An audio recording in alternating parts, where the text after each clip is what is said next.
Hello and welcome to my channel. In today's video, I will be showing you how I made this dress from a 1959 vintage sewing pattern, and I also made a bolero to match and a pillbox hat which I actually DIYed. In this first part, I will show you step by step how I made the dress, and in the next video, I will show you how I made the bolero and the hat. So without further ado, let's move on to the video. This pattern is from 1959, but it gives me very early 60s vibes, and you'll see at the end what I mean.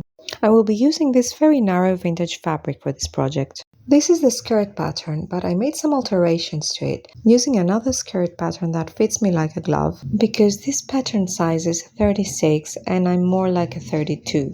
I also made the skirt more tapered at the end. Here is the skirt back, and because I made the pattern shorter and also more tapered, I thought that I should make the vent start from higher, because then I would find it difficult to walk. Here is the back bodice, and I have to admit that when it comes to fabric, I'm very frugal. I try to use it in the most efficient way so I can fit all the pieces and maybe have some left, but this one was only 2 or 2.5 meters. So I was only left with these scraps.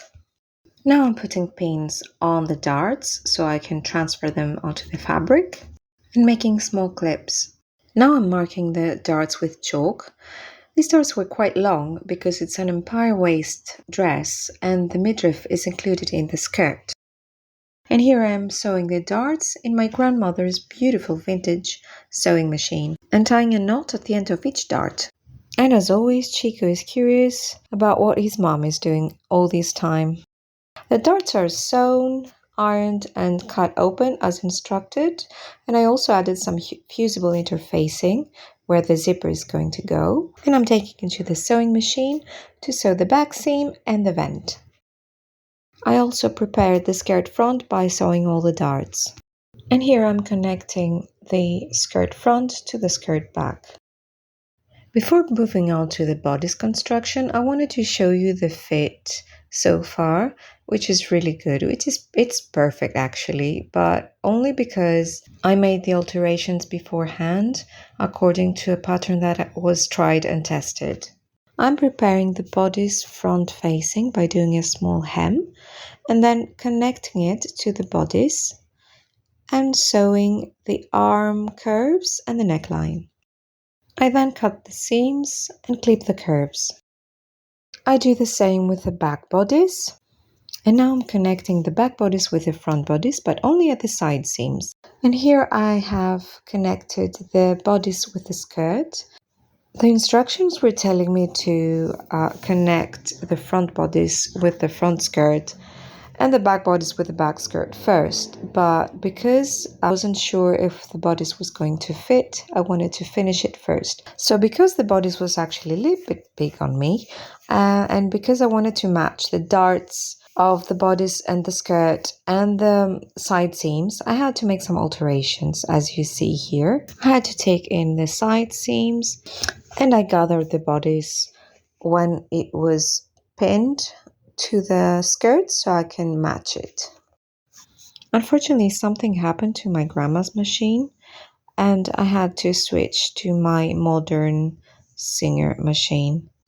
And here you see me sewing the bodice to the skirt, paying attention at the gather so they look as even as possible. The instructions were telling me to connect the shoulder seams afterwards. I do not understand why. And here is me checking the bodice fit with a pinned zipper, and as you can see it is still big, so I will have to take it in from the back seam. Here I'm sewing a lapped zipper, which is my preferred way of sewing a zipper. I'm not a fan of invisible zippers, they tend to break on me and I find them very difficult to sew as well. Moving on to the decorative trim and bow. Because I didn't have enough of the same fabric, I used a different fabric, which I think it really goes nicely with the dress. And here I am making the bow. It's quite easy to make. And also pinning the trim onto the dress and sewing it actually at the midriff seam. And I think it turned out really pretty. I also added the bow onto the back. I sewed it by hand and by machine. And I love how it turned out. I decided to do a rolled hem. I rolled once, which is 1 centimeter, and then another centimeter. And then I will iron this to make it easier to sew. So here's the final reveal, the bolero, the dress and the hat. I will show you how I made the bolero and the hat in the next video, and you can see how the dress turned out. I think it's really pretty and it gives me 1960s flight attendant vibes. I don't know, maybe the pillbox hat is that gives me that impression. What do you think? Also, it reminds me a bit of Jackie O and Audrey Hepburn in her early 60s style. Thank you so much for watching. If you like this video, please give it a thumbs up and subscribe if you would like to watch more vintage inspired content. My next video will be the part 2 of this, the bolero and the hat. And I will be making more content related to sewing, vintage fashion, beauty, decor, and everything vintage. So I will see you on the next one. Bye. Whoops. Sorry, madam. I can see the ring light on there. Well, that is my fridge.